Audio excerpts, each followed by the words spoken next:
Hey guys, Rich Cottrell here from Maloroy Whip Company.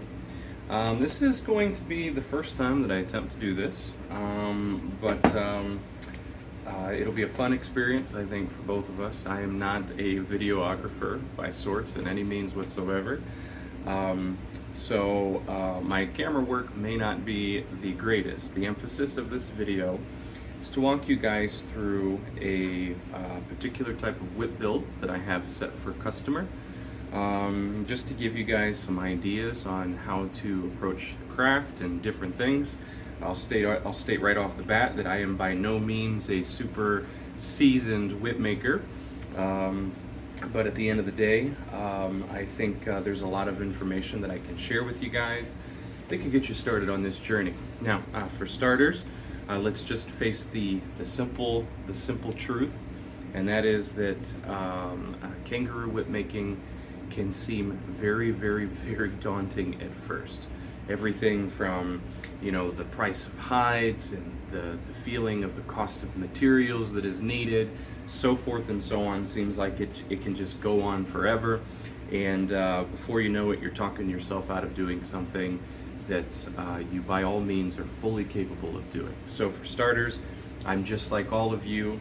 I'm was very huge into the Indiana Jones films ever since I was a kid. I remember probably being about 9 or 10 years old when I first really caught hold of the films, and they inspired my life for so long. When I was a kid, people used to just call me Indy because I was always dressed up with Indy, had a hat. Back then, I took some of my dad's ropes from his boat and pulled nylon ropes, pulled the core out, and put like a gutter spike, tied a knot on either end, and that was my whip. And I swung on trees for years for that.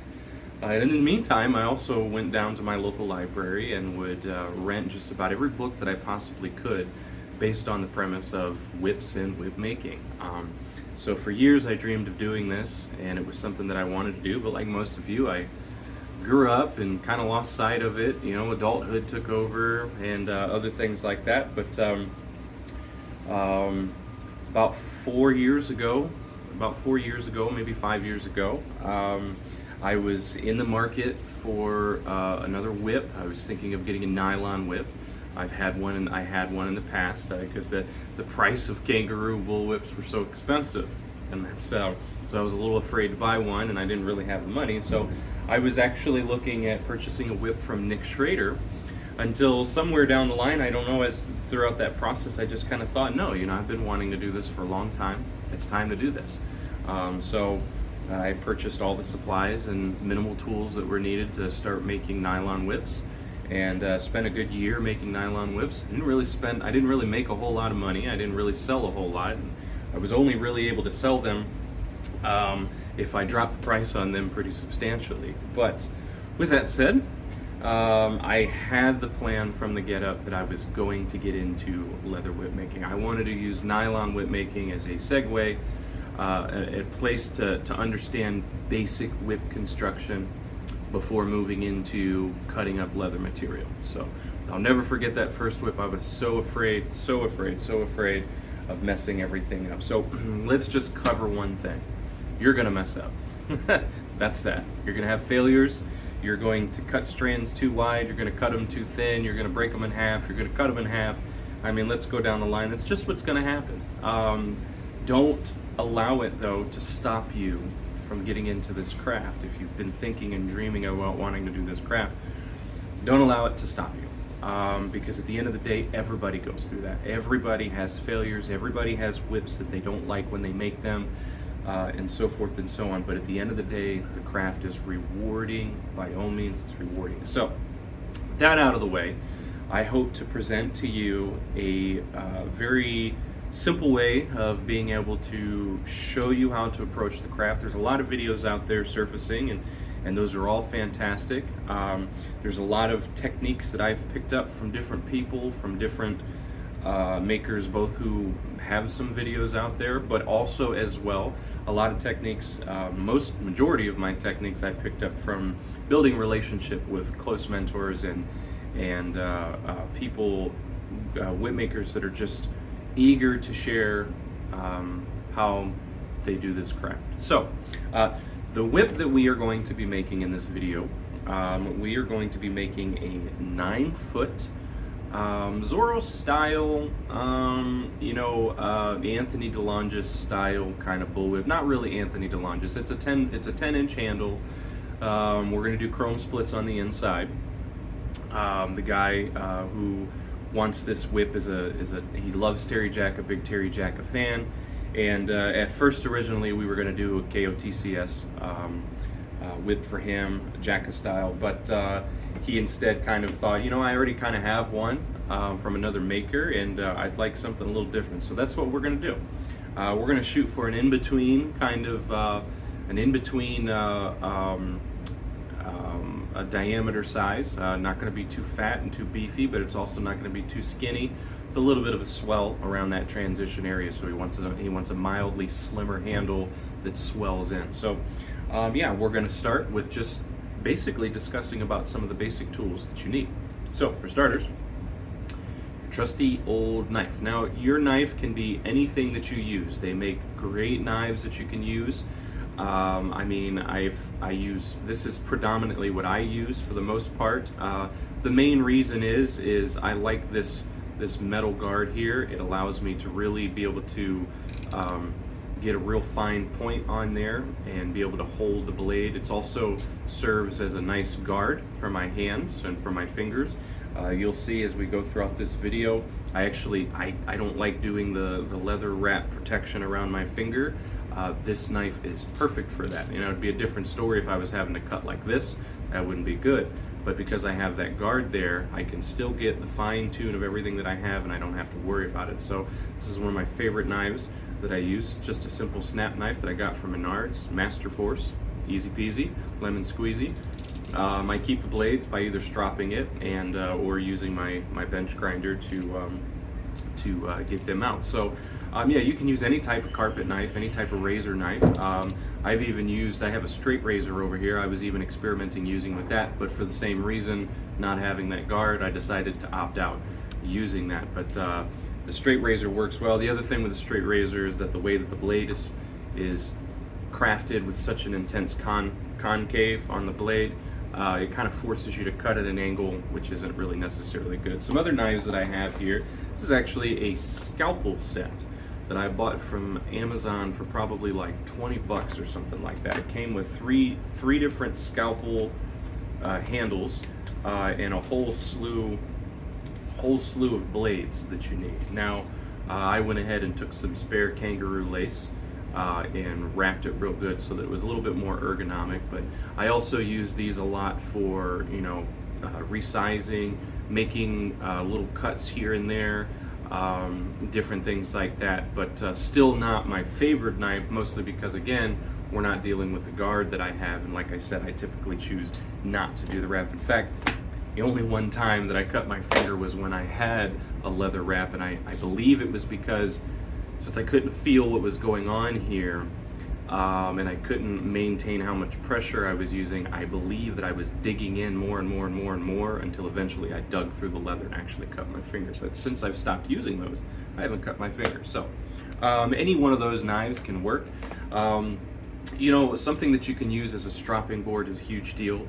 This was a leather strop that I cut, glued to this board, so I have a nice hard surface. And you can use some jeweler's rouge on here and strop your blade real good and get it nice and polished. Get any kind of burrs or anything that are on here on the edge. Since having my grinder wheel with buffing wheels on there, I've pretty much transitioned to using that. But this is good as well. But the beauty of these snap blades is that you don't even need to do that. You can just snap them off if you want. Learning to strop or polishing them on a wheel keeps them, you can get them much sharper. These snap blades are sharp, but by polishing them, they're even sharper. So I would definitely let you know, the first time I realized about stropping, that was a big deal to me. Something that you can use as a fid. This is a random tool that a friend of mine sent me, and I use it pretty frequently to work with different things when I'm tying knots, straightening knots out, different things like that. Helps fantastic. And again, Same thing, I wrapped it with some spare leather on the handle just so that it was more ergonomic. Next thing that you might want is a pair of good scissors. These are fabric. These are fabric, or maybe they might have been leather scissors. I can't remember, but very sharp, very sharp. Same thing with these. I keep one pair upstairs and one pair downstairs because I'm kind of to and fro. And then an option, of course, is an Aussie strander. Now you don't need a strander to cut strands from the hide. You can do this, right? The difference is when you first start out, you're probably going to be cutting strands too wide in some sections and possibly too thin in other sections. So using a straight knife right off the bat is probably going to cost you some material. There's going to be a little bit more waste with doing that, but it can absolutely be done. To be honest, the only thing that you really need for this craft is this right here. Just going to be honest with you. If you want to push yourself to do it the traditional way, and you want to learn how to cut lace the traditional way, all freehand, you want to learn how to trim your lace and bevel your lace all freehand, go for it. Nothing is stopping you. You don't need all sorts of expensive tools. You don't need anything like that. A good knife, a good sharp knife is all you really need. But if you're a little bit like me and you want to make sure that you can try to save as much material as you can and only use what's necessary and only waste what's necessary, then using guides and using strander tools and things like that are perfect for you. Now this is a typical Tandy leather Aussie strander. I picked it up from Amazon for like 29 bucks, something like that. Mine is modified a little bit. What I've done with mine is I've taken this front cylinder that usually goes here, I've taken it off, and this is so that I can cut from a yoke. And I also prefer to use the snap blades. I'll just break off a section of a snap blade, put it in here, and set the other portion aside. And I'll polish these as well to keep them sharp and use them over and over and over again for several whips before I ever have to change it. The reason why I like these snap blades is because it has that point, and it makes it easier for me to just poke it through the hide and pull at whatever my desired width is. So the other modification that I've done here is I've taken a couple of old credit cards or something like that, or the fake credit cards that companies will send you. Take them and I've cut them and I've glued them in here. What you find is that this little guide fence here, when you get to the smaller, as you can see here, the smaller widths, this gets a little movie. It gets a little movie and it'll wiggle around. That can become a pain in the butt, whereas you're cutting, you just start messing things up. So by gluing a couple of pieces of credit card there, it keeps this a little bit tighter so there's less wiggle and allows you to just keep going. I can cut freehand, but it will take me probably an hour to cut freehand. I can cut out an overlay, a 10-foot overlay, in probably 20-30 minutes using my stranders. So that's why I prefer to do it. It's how I started. I modified my tool so that I can do it to be able to cut from a yoke and not just cut like an onion. I'm just faster with it, and for me to go back is kind of a backtrack. So those are really the tools that you need. Now you can see here I've got a splitter and I've got a couple other things. You don't really need to split. I actually don't prefer splitting anything. So yeah, those are really the tools that you need. You don't really need anything more expensive. You don't need big old fancy splitters. At the end of the day, I think one thing that could be really mentioned is that two belly, two bolster design isn't the only way to make a whip. There are a lot of whip makers out there that have only done single belly, single bolster, two bellies, one bolster, and so forth. So it really comes down to what you're attempting to make, what the customer is desiring. Some customers are going to want slimmer, lighter whips. Some customers are going to want beefier, thicker, heavier whips. So tailoring your ability to be able to craft those is fantastic, and you don't necessarily need a splitter.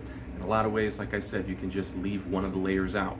As long as you are braiding everything tight, rolling everything, and making sure that everything is smooth through and through, in most cases, you don't even really need a bolster. A bolster is really only there to beef it up and to give you a smooth surface to braid the next layer over. But if you've made sure that you've beveled and you've made sure that you've rolled and you've done all these things and you're starting off with a smooth area, but you don't really need the extra bolstered diameter, then you can skip the bolster. It'll work out perfectly fine. You'd be surprised to know how well you can do that. So yeah, those are the basic tools that we'll need. On the next portion of the video, we're going to start with the handle. Okay guys, so first thing we're going to get into is we're going to talk about handles. We're going to talk about handle foundations, handle materials that can be used.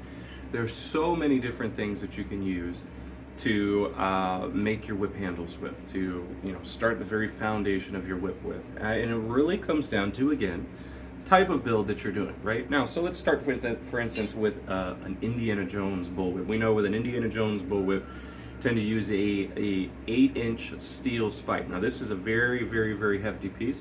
It's actually 10 inches, so typically what I do is I mark it for 8 inches, lop it off, and then I go over to my bench grinder over here, and I'll just grind and round off the tip so that there's no sharp edges that will dig into my leather later on near the transition. So we don't want to run into that. But this is a typical style that you can use for foundation. This is going to be for a whip that is meant to have a heavy butt end, so something like an indie whip. As you get into the craft, you'll learn the different effects that backward weight versus forward weight will have on the throw of the whip. They're meant for different things. They're preference based. Some guys will like the whip to be nice and heavy in the back, and so you'll use this with building up, lead sheet for the heel knot when the whip is finished, and you'll have a lot of back end to the throw. Whereas some people want more of the throw at the front end of the whip, where it just kind of seems to do itself, and all you're really doing is creating a lever. So getting familiar with things like this really works out. This here, for instance, is a carbon fiber tube. This is very, very lightweight, very, very, very flexible, and will last pretty well, to be honest. For somebody who's looking to build a slimmer design or a slimmer whip with a lighter handle and a more nose-heavy throw, carbon fiber might be a way to go. Carbon fiber tube. I also have some music wire or spring steel. Spring steel is what it's normally called. Music wire is the same thing. It's also called piano wire. It's a high carbon steel, so it's going to retain its shape. Sometimes if I really want some extra reinforcement, I'll put a piece of that music wire on the inside of this, epoxy it in there, let it dry, cut it to the length that I want, and then I've got a really good lightweight firm foundation. Another option here, this is music wire. I get this from KS Precision Metal. You can find them on Amazon. You can get any type of diameter that you want. I think this is 4 millimeter, might be 5 millimeter. I could be wrong. 5 millimeter, there it is, says right there on the tag. Good. And you just cut this down to shape. This again is still lightweight. It's not nearly as light as carbon fiber, but it is way lighter than this here. Also a slimmer design, right? This is if you're looking for a slimmer type of profile on your whip. You're starting out with a slimmer core, slimmer handle, which is going to make it easier for you to maintain diameters in the way that you want. Good, it's not going to bend and stay bent. It'll bounce back into shape, which is what we want. Another thing that you can use fiberglass. Now some of the other fiberglass, which I don't have any, I've got something I can use to show you. This was a stock whip handle that I was trying to experiment with. Excuse me. I fumbled this all around. This was a stock whip handle that I was trying to fumble around with. I did it wrong after talking with Adam Winrich on a better design for doing it, so I plan on taking this apart and redoing it. But these are the little fiberglass orange stakes that you can get at Home Depot, Menards, anything along the lines of that. So this is, again, really great material, very flexible. It's not going to break and crack easier, and it's going to, as you can see, it's kind of the halfway point in between the music wire and in between the steel spike foundation. And then the next one is, I got these in the same place. I got them at like Menards or Tractor Supply or something. Same thing, it's a fiberglass fiberglass stake. I use these more for the Kingdom of the Crystal Skull whips. I think it's like 5/8 in diameters. Probably not going to say. No, it doesn't say. but it's a little bit thicker, a little bit beefier and heavier if you're looking to do a beefier, heavier whip. So that's basically the type of handle foundations that you can use. Some guys have used wood. You can use wood. You can use cane. You can use all sorts of stuff. But the key is you want it to be flexible. You want it to be strong. You don't want it to break easily. So something like bamboo isn't going to work. But yeah. So with that, the whip project that we are going to be working on has a 10-inch handle. So we're going to go ahead and mark this at 10 inches and get ready to cut it. I have a little cheat sheet here that I like to use. On my little craft table, I took a little Taylor's fabric tape and taped it on here, and it gives me 36 inches from end to end. So a lot of times I use that to measure. So I'm going to take my trusty Sharpie. I'm going to mark this at 10 inches. And then we're going to move it over here to my vise, and I'm going to come back to you guys as we get ready to cut. Okay, so the next thing we have here is we have our mark. We go tied on real good. You know, cheap little hacksaw can go a long way for every single one of these projects. So just come in here, cut and do what you need to do. You can use files to file off the tip. I'm a little bit impatient, and I own a grinder, so we're going to go ahead and grind it right now.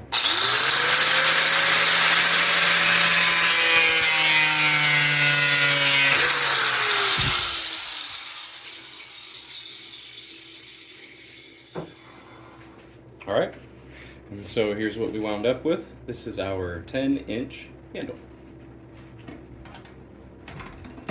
I'll come back to you guys at the grinder. Okay, so our next step is we want to get rid of these little burrs here. We want to get rid of the sharp edges, and we're going to do that on both ends just so that we don't oopsie daisy and have it flopped around when we put things in. Best to just take care of both of them.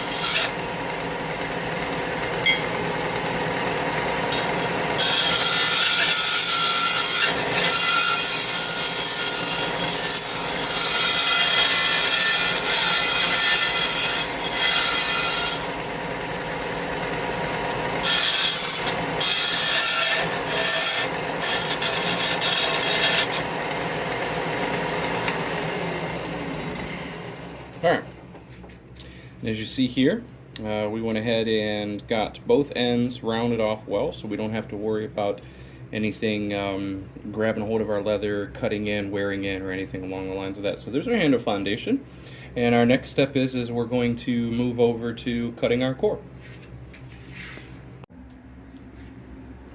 Okay guys, so next particular portion that we have going on here for our 9-foot whip is gotta cut the core and get everything ready and taken care of for that.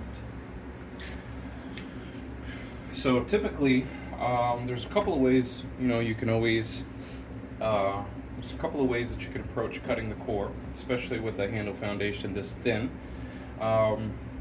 You can do a single wrap all the way the length of whatever you need, and in this particular case, our first belly length, the braid is going to end at roughly about 2.5 feet.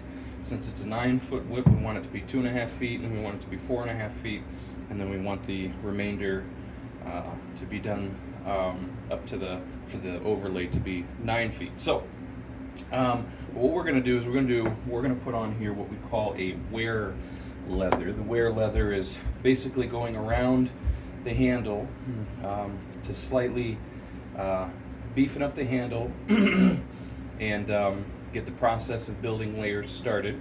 And it's only going to come to about, 4 to 6 inches off the transition.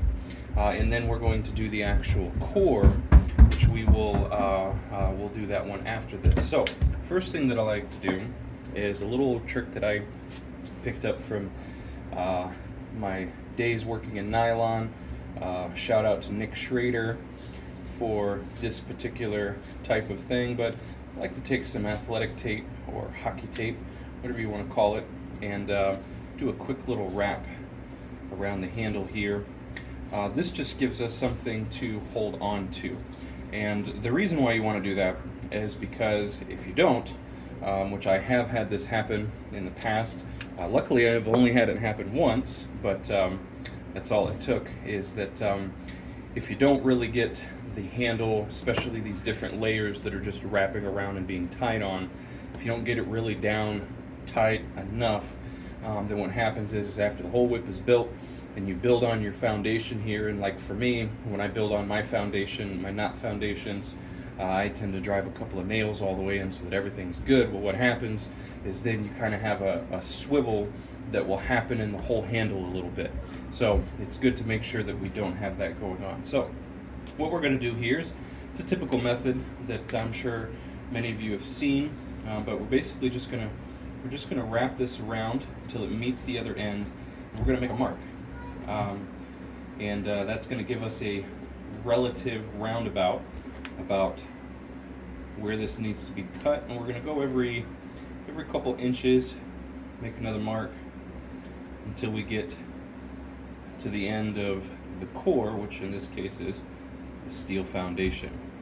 And we'll do that all the way up the tip, about right there. Go ahead and mark exactly where the handle ends. And I'm gonna say we'll do, let's see, 1, 2, 3, 4, 5, 6.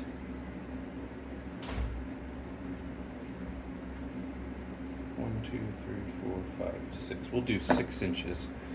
6 inches past the transition. Then I'm gonna take my ruler here.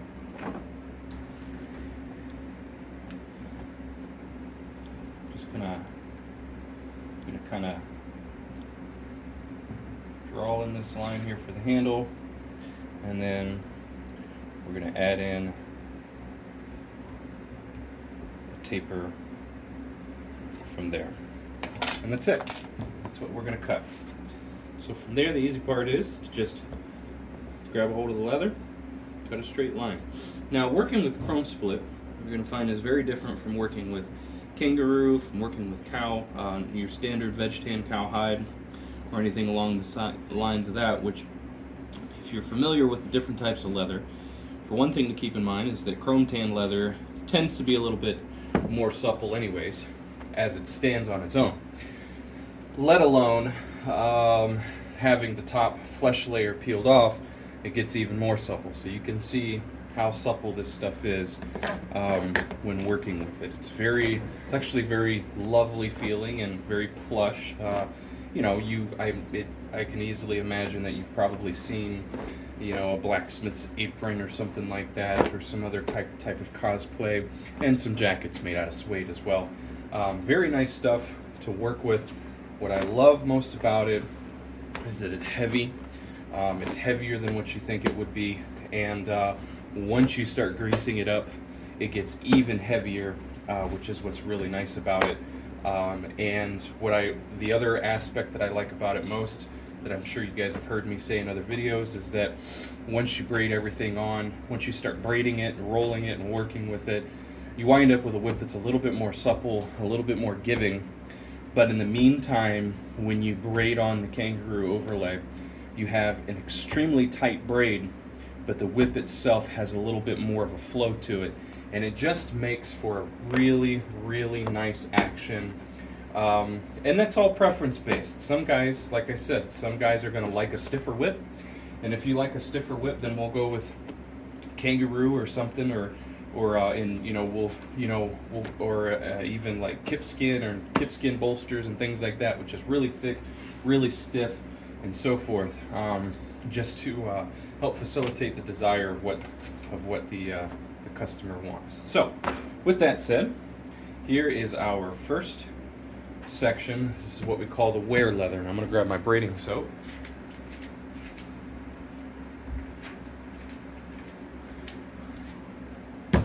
So, the first thing is I am not I'm not going to I'm not going to grease down the leather until after I tie it onto the handle. My purpose behind that is, even though I know the leather is going to soak up the grease and so forth, and soak up the fats from the braiding soap, the goal for me is to get as much grip and friction around this area that I can. So we have here, for starters, when I wrap it, you can see that the two ends are actually touching and it's not actually wrapping around yet. So I'm going to trim this just a hair, because what I don't want to have is I don't want to have any overlaps. If I have any overlaps, so I'm taking off about a millimeter, 2 millimeters, 1.5 millimeters off of one side.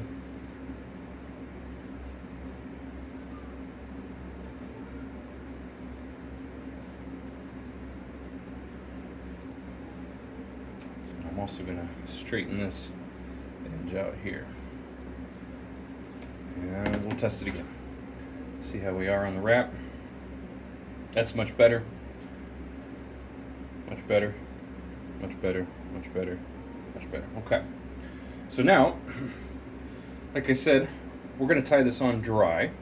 I don't want any kind of slippery action going on here until after I get this tied on, because I don't want this to move in any way, shape, or form. I want it to stay right where I put it, and then we will add the soap and get it all greased up and conditioned after this is tied on. And so from here, I'm just tying it on really tight, doing a couple of wraps.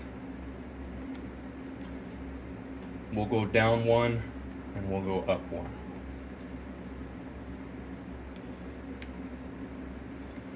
And I'm doing this relatively tight, as I don't want a whole lot of play.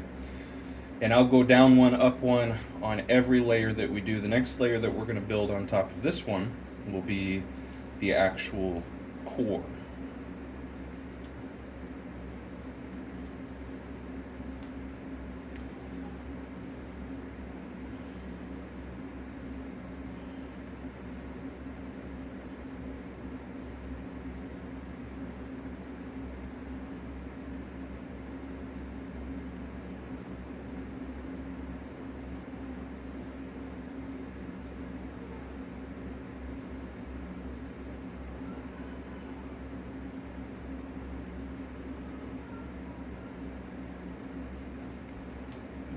A twist there, but that's okay.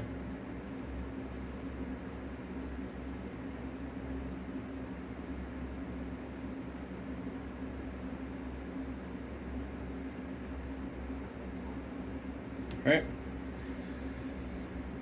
and then we're going to go back up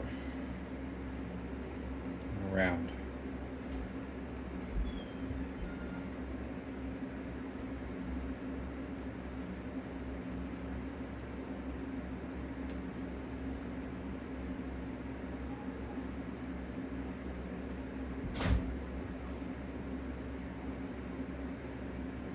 Couple of good solid wraps on that back end.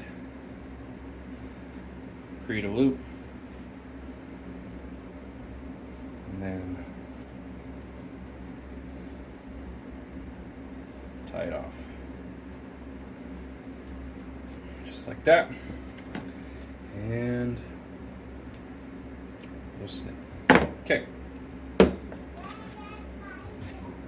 so this here is our first core. The first port of our core, I shall say. This is what we call a wear leather. It's going around the handle just as a piece of leather. It's going to take a lot of the wear and tear from the handle foundation and so forth. And we've tapered it off as it's going to fill in the next layer that we do. And we'll come back to that in a second. Okay. So now we're going to go to the next layer of our core. We're not, and like I said, we're not going to start soaping anything up until we get these two layers cut out and fit, shaped, formed, and ready to go. Then we'll soap the holy moly out of everything. So my trusty little cheat sheet here. What I do know is that the first belly, the braid is going to end at about 30 inches. That's roughly where we're going to end that first belly braid at. And then it's going to be loose strands the rest of the way from there for another close to 2.5 feet. So with my little trusty cheat sheet here, we're going to make sure that we take it out to 30 inches. But before we do that, first thing we're going to do is we're going to do like we did the wear leather. So we're just going to roll this up on itself until one end meets the other. And we're going to make marks every inch or so, just to make sure that we have everything marked out.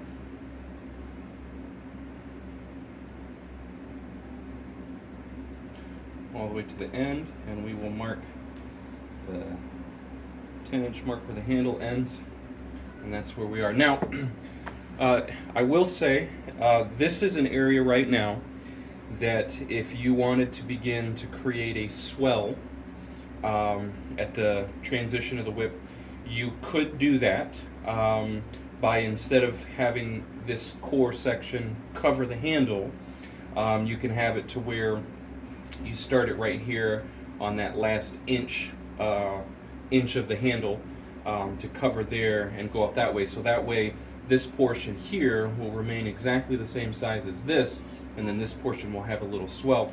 But since this is pretty much going to be a two belly single bolster design, what I'm going to do is I'm probably going to tie the yoke on with the two bellies to create a swell for what I want, instead of braiding over.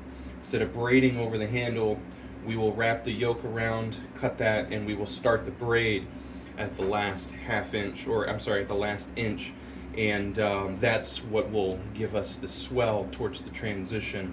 And then the last bolster, that final bolster that we're going to do, is going to cover from the handle all the way across. So this is an area that you can play around with. Like I said, you can cover the handle in this area, or that you can, only cover that last inch to begin creating a swell. All depends on how many layers you wanted. If the customer was asking for a slimmer profile with this whip, I would do a single belly single bolster. And if I was doing a single belly single bolster, then what I would do is I would start this this core filler leather that's going to extend out the length of the first belly. I would do it at the last inch, and then I would actually braid the first belly across the handle, and then the final bolster, same thing, at the last inch. That would give me plenty of meat in the handle and plenty of swell. And you don't have to have swell, but you don't have to have a swell at the transition. It's kind of it's a nice aesthetically pleasing aspect to it, but there's a lot of whip makers that don't do it, and you don't have to have it. This particular customer does want a mild swell, so we are going to make sure we incorporate that. So now that we have that marked out, we're going to take our trusty ruler here, and my yardsticks upstairs, so we're going to make do with this ruler, and we're going to start the taper about right there. That looks about right, and that can be adjusted after the fact, and we'll pull this back a little bit and finish it off.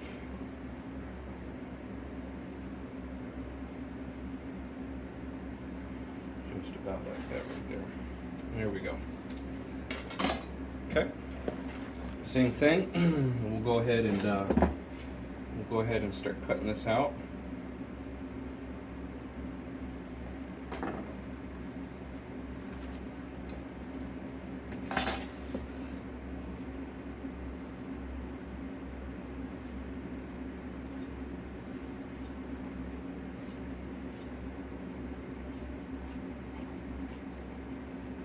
This is one of those areas you could use a knife for this instead of scissors, but I started out with using scissors doing this particular process. I find it to be the easiest for me, but you might find something a little bit different.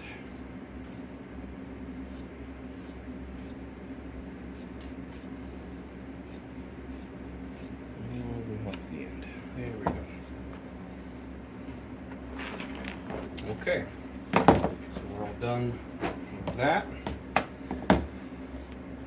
And this is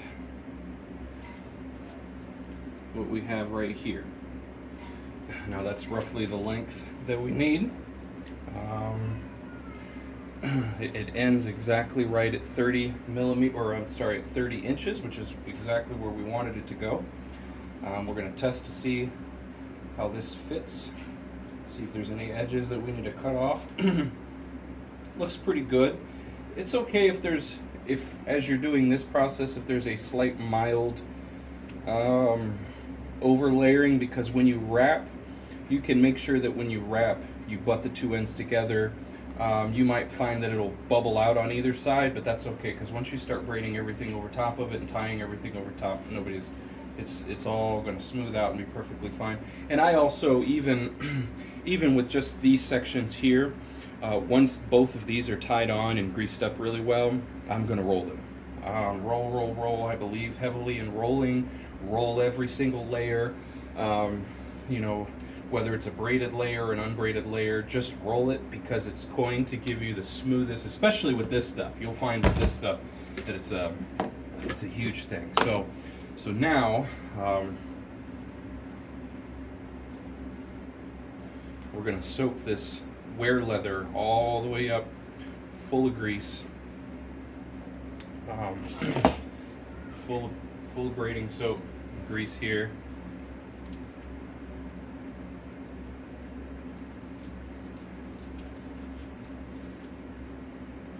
Plenty in there, plenty in there.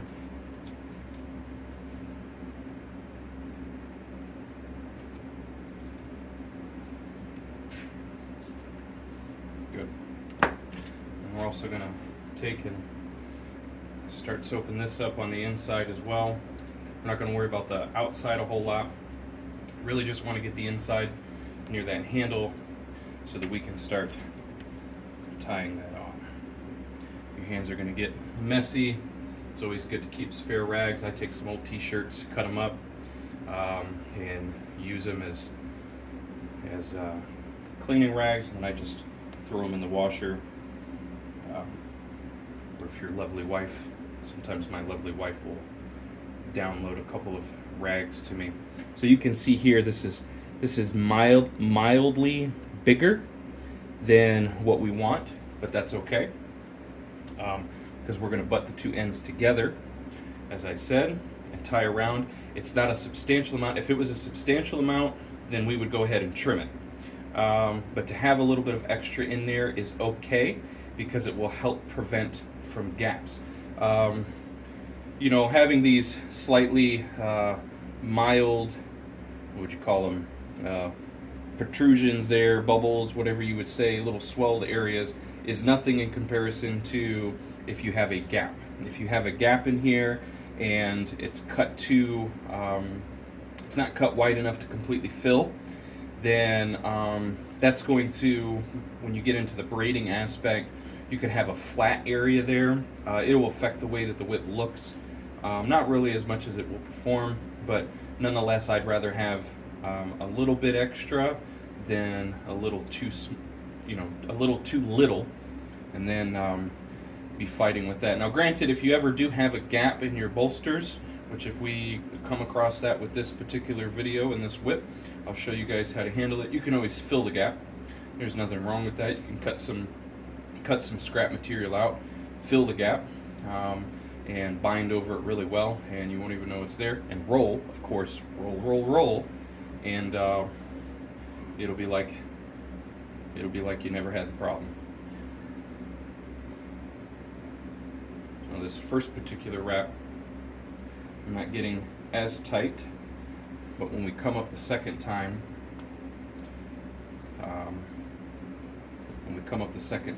we'll wrap it even tighter.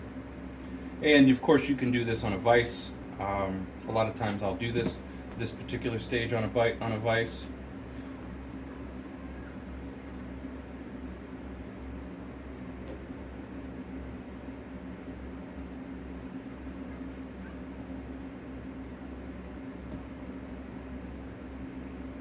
And all the way up to the tip there. And we're going to go ahead and do a few wraps there.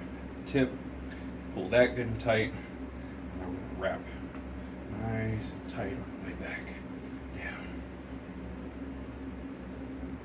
Stop every so often and pull tight.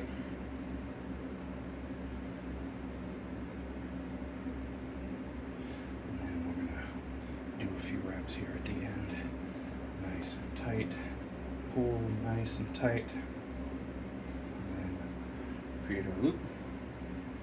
And begin to tie it off. 2, 3, I always do 3. That seems to always hold it in place really well. There we go. Solid. Bing. And boom. Okay. And that's good right there. Now, we're not done with soaping this up. We're going to soap all this up, but I'm going to roll this real quick. I'm going to roll this little area here on the handle and make sure that that's good and rolled and smooth. And it's easier to do that without there being a bunch of soap at the tip that can get dirty and different things like that. So we'll take you over here to our little rolling area and we'll get you set.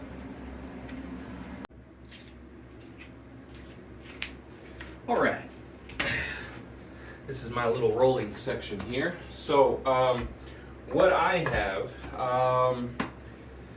let's see. So in the past, I used to just use, I actually used, this was an old rolling board that I had, where I took some old scrap alum tan or cowhide leather that I had here, and then I took this pretty beefy, got some good weight, sturdiness to it. This is like a 2x6, and that's how I would roll. And the reason why that I used this leather here and this leather here was that it would give me grip. Back in the nylon whip making days, it was easy for my whips to roll all over the place and slide all over the place, and so having something that would give me some grip would work. So as I started working with leather, I made this. But what I found out was that by having leather on this and leather on this, it was creating a soft spot where basically the whip wasn't getting rolled nearly as well as it could, because it just wasn't getting compacted enough because there was too much cushion on either end. So that's when talking with a couple of other whip makers, some of the advice that they gave me was to use marble or some type of not necessarily polished stone, but a smooth stone.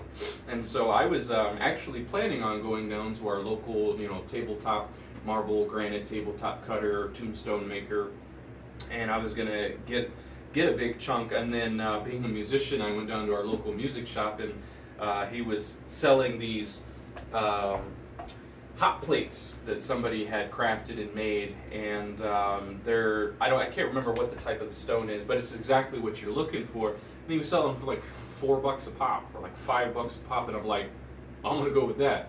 It's much cheaper. So what I did here was I just took some old section of flooring board, put some hot glue marks here on the bottom so that it's got a good grip. It's not going to go anywhere. I epoxied them to this and filled in this gap here so that it's relatively smooth, and that gives me a hard surface that is going to really mush all this down and everything. And I immediately noticed a tremendous difference in the final product of my whips, not just with each layer, but especially when you get to the overlay.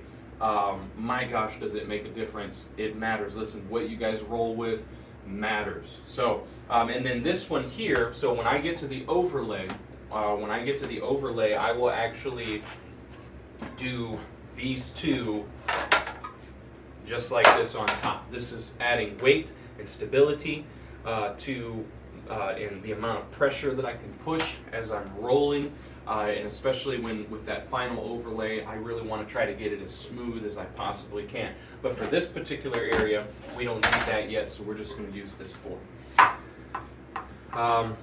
It's not a whole lot of layers, not a whole lot of stuff going on, so this isn't going to take long. It's not a hard process. Just roll it. I will say when you're rolling, this wasn't something that I stumbled on myself as much as it was something that a couple of mentors shared with me, but there is a difference between rolling a whip and rolling a whip.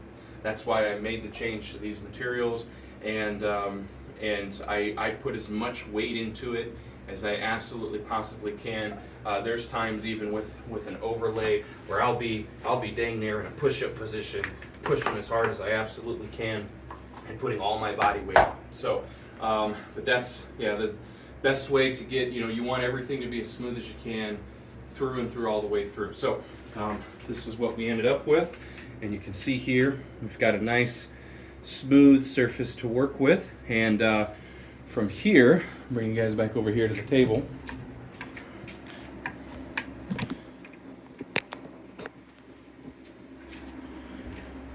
From here, we are now going to apply a lot of braiding. So we want it to be completely saturated with fat, completely saturated with our braiding. So we want it globbed all over because it's going to absorb so much of this. So when I come back and we start cutting out the belly for this, I have another project that I have to work on. But when I come back and start cutting out the belly for this, this will set for some time. And when it's after it's set, you'll see that all this soap will be absorbed. All of this will be absorbed in. So, but that is our core. The next layer is going to be the first belly. The first belly, I'm still trying to decide. I might braid the first belly over the handle. I might not. I haven't decided yet. I think we'll attempt the yoke. We'll leave when I cut the first belly out. We will leave enough room on the length of those belly strands so that after I wrap the yoke around and start braiding, I'll see how it's looking here. If it looks good, we'll go with it. We'll maintain it. If not, we'll have enough length in the belly strands to undo it, back it all back, and braid over the handle and fill it out that way. But it's all based on keeping a slim profile, slim-ish profile. It doesn't have to be slim. He kind of wanted it in between. It's a mix between that as well as keeping the handle slimmer than the transition. And we're also going to put a ferrule on here and go with that. So yeah, it'll be a fun little project. I'll be coming back to you guys when it's time to cut out the first belly. When we cut out the belly, we'll actually cut out both bellies because I pretty much cut them out exactly the same. So when we come back, we'll be doing that. All right, let's talk about chrome splits. So, chrome split. What is chrome split? Chrome split is essentially chrome tan cowhide, and it has been split. So we also call these suede splits. I would say that the tannery term, production term, is chrome split. The consumer term is suede or suede split. Very plush stuff. Clearly, you've seen we used it as our core, our wear leather in our core for our whip. And with this particular whip, it is going to be all chrome split. So we are also going to cut both of our two bellies out of this material. Now, as you can clearly see, this material is very, very, very supple. Not like kangaroo that is stiff and has rigidity to it. Not like I don't think I have any scrap kip skin down here. Kip skin is very, very, very much like this, very much like kangaroo, except a little thicker and a little stiffer, pretty much for the most part because of that, because of its thickness. Here's some chrome split, just some edges that I took off here. Some not chrome split, kip skin. So you can see there's a lot more stiffness, much like kangaroo. This is very, very supple, just kind of pulls right where it is, right? So as a result, let it be known right off the bat that this is going to be a different material. If you're working with this material for the first time, you're going to have some difficulties with it. For starters, when you cut it, your blade needs to be very, very, very, very, very sharp. If there's any dullness in your blade, chrome split is going to be more difficult to cut.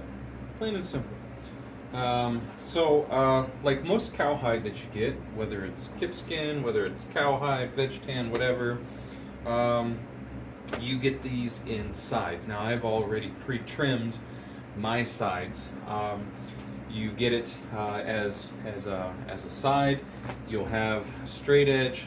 You'll have some wavy areas signifying where the back line is versus where the legs and belly are.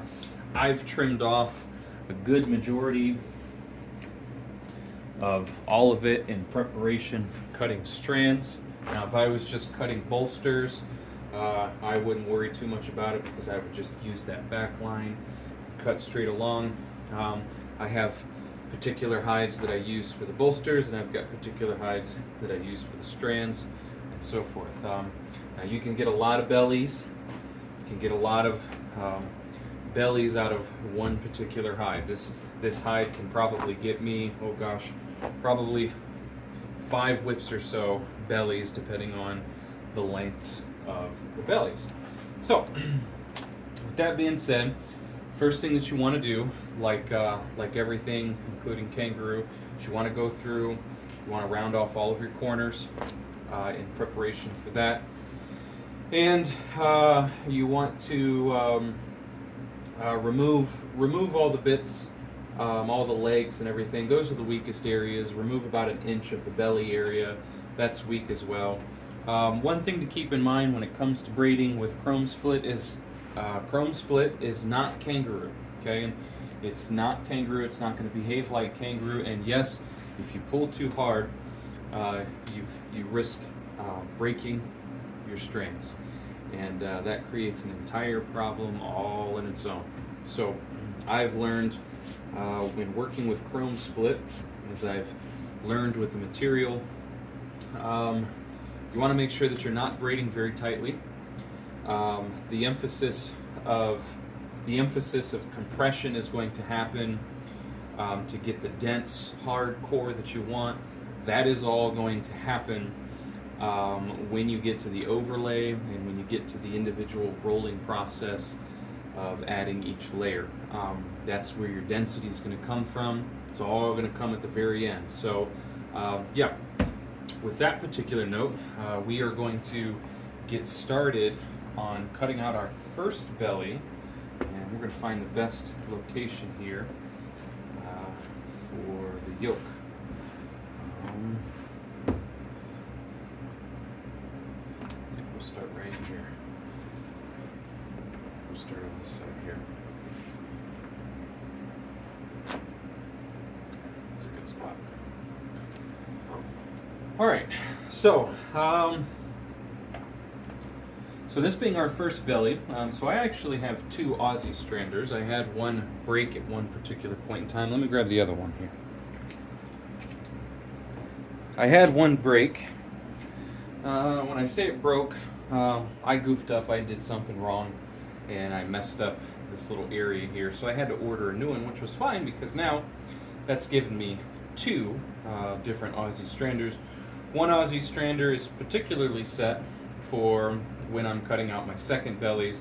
It gives me plenty of width for second bellies that I need. When it comes to first bellies, it's pretty simple. I just open my Aussie strander all the way up, as you can see here, and we start cutting away. I don't worry too much about measuring strand lengths or strand widths when it comes to my bellies. I just change the angle of how I braid to fill in the gaps and make sure everything is good and solid. And in some cases I find that having your belly strands a little bit a little bit thinner in width to cover the circumference of the diameter that you're covering, the whip, and having to change your angle a little bit more.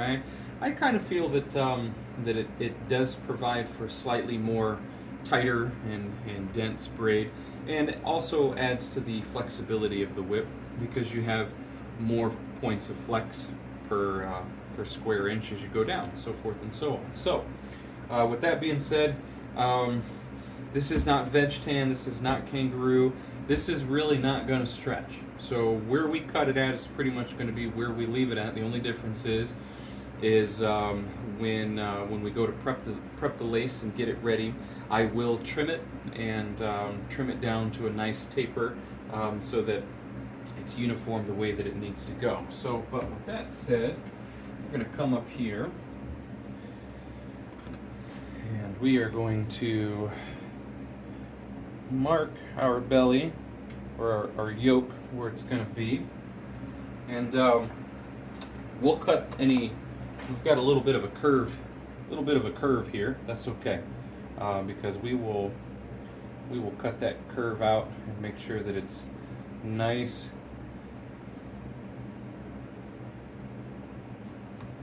and plush and ready to go. And we will start our strand cutting right at that mark. So, as I said, I like to use a blade with a little bit of a point because that gives me the ability to just kind of come in and stab right through the leather, right where I need it to be. Just about like that right there, and begin cutting. So the key with cutting chrome split is that, again, chrome split is very supple. So when we're riding up against the quote-unquote fence of your strander, it's probably going to roll up a little bit, meaning that it's going to cut a little wider. Here, let me get you guys an angle in here so you can see.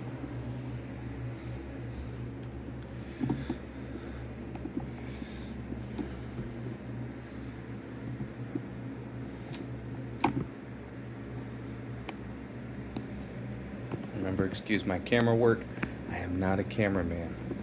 This is informational purposes only. Let's see here.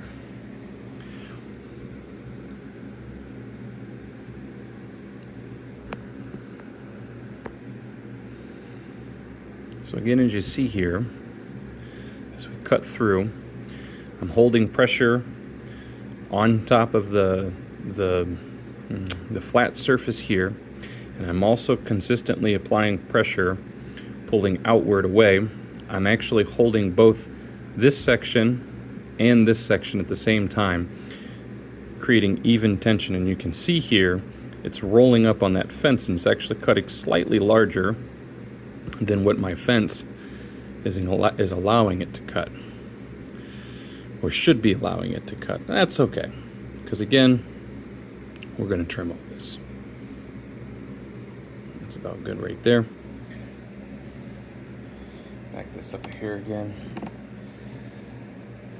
and we will cut the next strand. What I'll do is I'll show you how I start cutting, and then come back and I'll cut the rest off camera. No sense in you guys watching all of this. Make sure you guys can see that well. You can. Okay. Same thing, just applying even pressure with my thumb. That's the key about cutting this stuff, is it's just going to be messy. Your cuts are going to be a little off. You're going to have to do some cleaning. But we typically do that anyways when we're working with kangaroo, or when we're working with anything else that's a little stiffer. It's okay.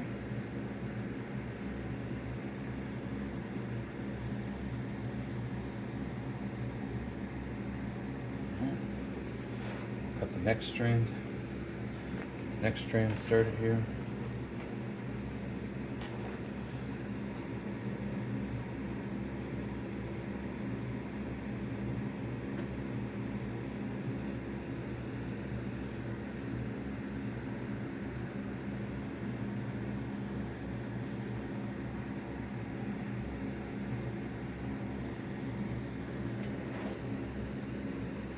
normally I don't cut on this table, I cut upstairs on my dining room table. It's a nice, good, clear, open surface. But the lighting for videos is better down here in my shop, so I'm cutting it down here. Typically this particular craft table is just what I use for other odds and ends and bits and pieces and measurement, splitting, as you can see. So normally I do, like I said, I do all my cutting upstairs, lace cutting. When I prepare to cut a hide in strands, I'll take that particular hide and I'll take it upstairs with me and set it aside and get ready to cut it. This blade's pretty sharp. It's a fresh blade, been freshly polished and everything. So here we are. We've got our 4 strands. We'll go ahead and take scissors here. My trusty scissors go over here. So we'll go ahead and cut this yoke. We'll cut it straight as narrow as we can. Cut it off. That yoke will be readjusted.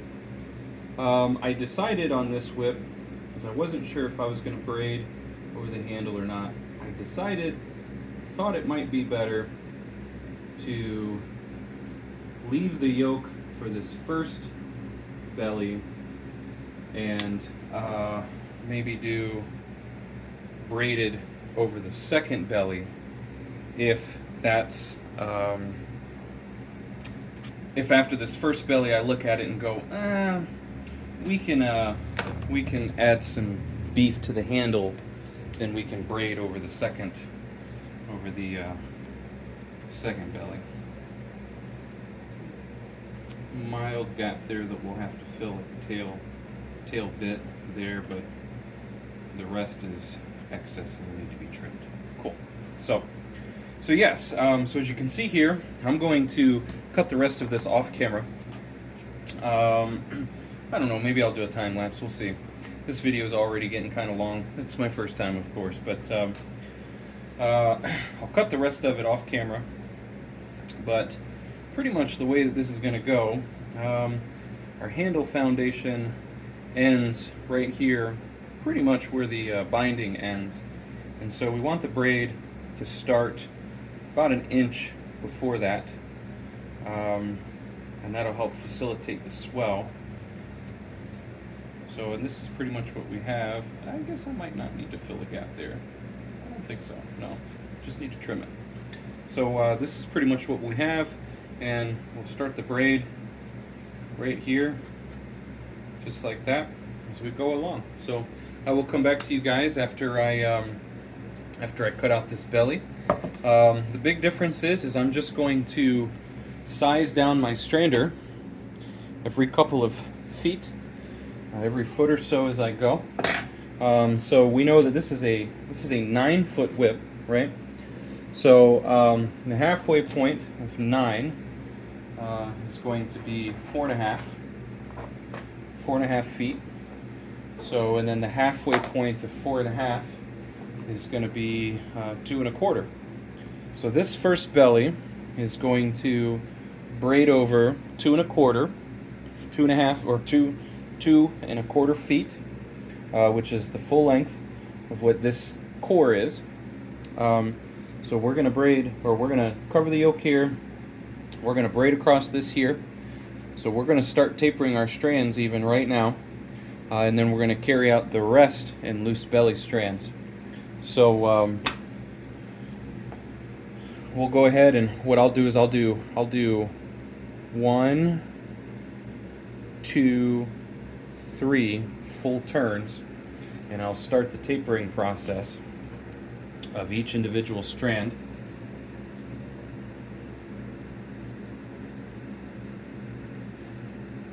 Just about like that right there. And yeah, so I'll come back to you as soon as I cut these out. Alrighty, so here we are. We have our first belly cut. I'm ready to go. We cut about 6 feet of lace here. Some mild taper to it, but not a whole lot, which is okay. With the chrome splits, because it's a slightly weaker material, the thicker you have it, or the wider I should say, that you have it, the stronger it's gonna remain. So we will take this and trim it the way that we need it, and get it down to where we need to have it. So 6 feet is plenty of length to cover the entire braided section of our core, covering all this in braid. We will end the braid at the very tip of this core here, and then the remainder will be loose belly strands that will be trimmed and tapered off to a fine point. And that's what we will do for that. So yeah, so we'll get this all greased up. This is where you're going to find and see how much grease, how much braiding soap this stuff really absorbs. Pretty much about an entire handful per one strand. So we'll grease it up. We'll let the braiding soap soak in really well, and then we'll come back and trim. That'll give us a little bit more of an even ground to trim what we need, and so forth. The beautiful thing about this stuff is we're not going to have to worry about beveling. We don't have to bevel anything. We're not going to have to bevel corners or anything. This is all soft leather. Once it absorbs the braiding soap and is braided and tightly, snugly braided and rolled well, you are going to see that it's just going to become super, super, super smooth all the way through. There isn't going to be any lumps, any bumps, or anything along the lines of that. It'll be a very smooth surface to work from.